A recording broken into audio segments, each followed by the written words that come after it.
Ok, vamos a ahora trabajar dos organelas muy importantes de la célula. Ok, vamos a hablar de las mitocondrias y de los peroxisomas. Si bien es cierto, son diferentes, algunas funciones pueden ser comunes a ambas, pues las hemos puesto juntas. Ok, además la forma como ellas se originan también es muy parecida. Ok, pero ojo, origina me refiero dentro de la célula, ¿no es cierto? O sea, sus proteínas que forman parte de estas dos organelas. Pero definitivamente cuando hablamos del origen de las mitocondrias, ¿no? Todos sabemos que la teoría que tiene como que más fundamento es la endosimbiótica, ¿no es cierto? Es la teoría que dice que una célula eucariota, ¿no? Se fagocitó a una célula procariota y esa célula procariota se convirtió justamente en una bacteria anaeróbica, ¿no es cierto? Mejor dicho, una bacteria aeróbica, ¿ok? Muy bien. Esas teorías, ¿no? Lo ven en biología general. Entonces ahora nosotros lo que vamos a ver es cómo es que se estudian las mitocondrias. Porque recuerden ustedes que si bien es cierto, nosotros las podemos ver en la microscopía electrónica, desde la microscopía de luz inclusive, ¿ok? Porque son organelas que son bastante grandes y pueden ser vistas en el microscopio de luz, pero no se ven los detalles estructurales. Cuando queremos ver la doble membrana, ver cómo están las crestas mitocondriales, etcétera, tenemos que recurrir al microscopio electrónico. Pero ¿cómo estudiamos la bioquímica de la mitocondria? ¿Cómo estudiamos la composición de cada una de las partes que tiene esta mitocondria? Pues bien, lo que se hace generalmente es un fraccionamiento diferencial. Entonces, en un primer momento, ¿no es cierto?, lo que se hace es el fraccionamiento celular. Imagínense ustedes que quieren estudiar las mitocondrias de los hepatocitos, las células del hígado.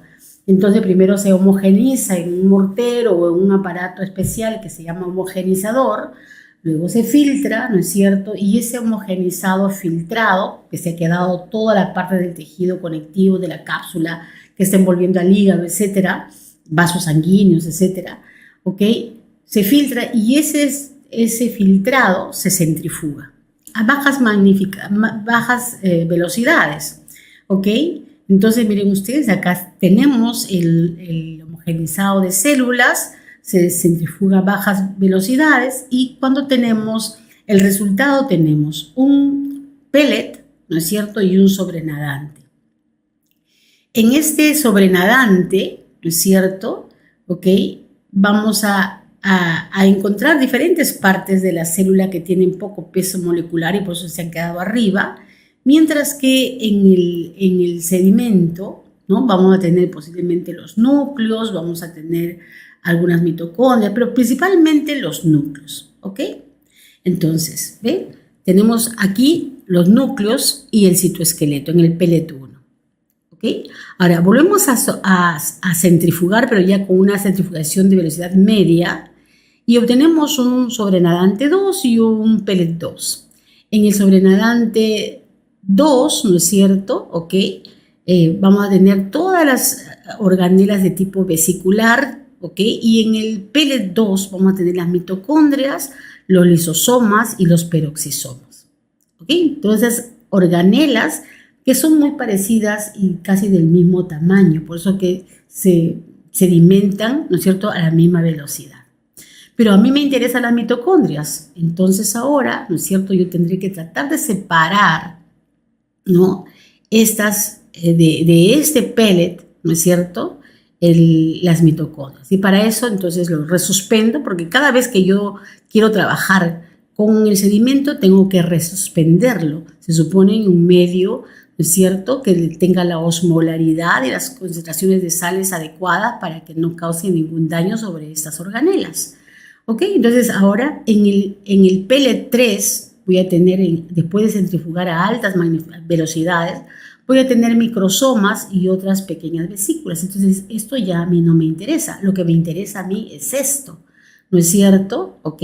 Entonces, ya no me van a interesar centrifugar los sobrenadantes, me va a interesar separar justamente del pellet, separar quiénes son mitocondrias, quiénes son lisosomas y quiénes son peroxisomas. Entonces, estos centrifugados ya no los continúo porque no me interesa, me voy a quedar solamente con esto de acá, con el pellet 2. Entonces, ese pellet 2 lo voy a llevar a otro tipo de centrifugación que se vaya a llamar centrifugación por gradientes. Entonces, preparo un tubo, ¿no es cierto?, con sacarosa, o puede ser cloruro de cesio, dependiendo de la técnica que estemos utilizando, ¿ok?, con diferentes concentraciones de sacarosa. Fíjense ustedes, aquí abajo van lo de mayor concentración hasta tener el de menor concentración. Sobre eso agrego la fracción resuspendida de los orgánulos que quede el pellet 2 y hago la centrifugación a altas velocidades, ¿ok? Una vez que está centrifugado, voy a tener 3 niveles diferentes, o sea, a diferentes niveles voy a tener las 3 organelas que quiero separar. Las más pesadas serán los peroxisomas, ¿ok? Las menos pesadas, la intermedia podríamos ser las mitocondrias, y las menos pesadas son los lisosomas. Entonces queda primero en la superficie los lisosomas, luego las mitocondrias y luego, ¿no es cierto?, los peroxisomas. Va a estar de acuerdo a su densidad. Miren ustedes, de acuerdo a su densidad. Y eso va a depender a la concentración de sacarosa que he utilizado. Entonces, ahora lo que hago es comenzar a sacar por separado, ¿no? Con una pipeta especial voy a separar. Tengo ya mis lisosomas aparte, mis mitocondrias aparte y mis peroxisomas aparte. Pero como yo quiero estudiar solamente mitocondrias, entonces ahora hago lo siguiente. Tomo mis mitocondrias que están enteras y los meto a un medio hipotónico. Entonces, eso me va a permitir que se rompa la membrana externa. La membrana externa se va a romper y va a liberar todos los contenidos del espacio intermembrana, ¿ok? Y, por supuesto, la membrana citoplasmática. Entonces, yo aquí separo los contenidos del espacio intermembrana, ¿no es cierto? Y vuelvo a colocarlo en un medio hipertónico. Y al colocarlo en un medio hipertónico, toda la parte interna, o sea, la membrana interna con la matriz se va a contraer, ¿no es cierto? Va a perder agua. Y eso va a permitir que la membrana externa se separe. Entonces ahora yo puedo volver a centrifugar, ¿no es cierto? Y voy a tener aparte la membrana externa por un lado, que es, de repente quiero estudiar la estructura de la membrana externa, de qué está compuesta la membrana externa. Y la matriz con la membrana interna me va a quedar separada. Entonces ahora yo quiero saber exactamente cómo es la membrana interna. Lo que voy a hacer es romperla, ¿no es cierto?, pero por sonicación. Y luego voy a centrifugarla, ¿ok? Y eso va a permitir entonces yo tener aparte mis membrana interna y todo lo que está en la matriz. De tal manera que ya tengo todo por separado. Puedo estudiar membrana externa, ¿no?, el contenido del espacio intermembrana, ¿ok?, la membrana interna y mi matriz mitocondrial, ¿ok? Entonces, de esa manera es que se separan los contenidos de la mitocondria para poder estudiarlos, ¿ok? Ahora bien, otra forma de estudiar, esa es una forma por centrifugación, pero hay otra forma de estudiar la mitocondria, porque de repente yo lo que quiero estudiar solamente es la membrana interna, la membrana externa y la membrana externa con todos sus contenidos. Entonces lo que hago es romperlas por sonicación.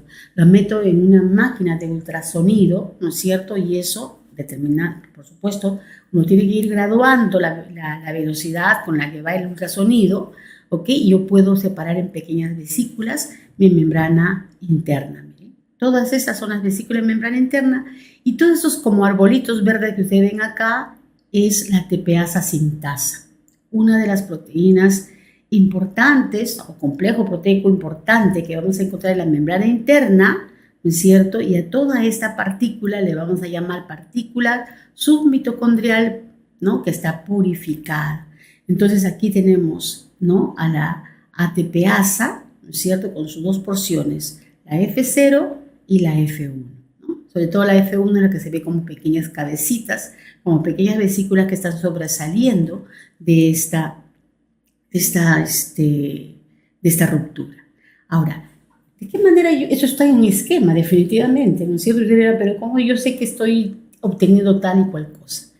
Primero porque hay enzimas o moléculas marcadoras de cada una de las partes de la mitocondria, o la otra es que para verificar exactamente que estoy frente a la membrana externa, a la membrana interna, ¿no es cierto? Puedo hacer microscopía electrónica. Entonces, en la microscopía electrónica puedo verificar que estoy frente a una vesícula de membrana externa o de membrana interna de la mitocondria. ¿Ok?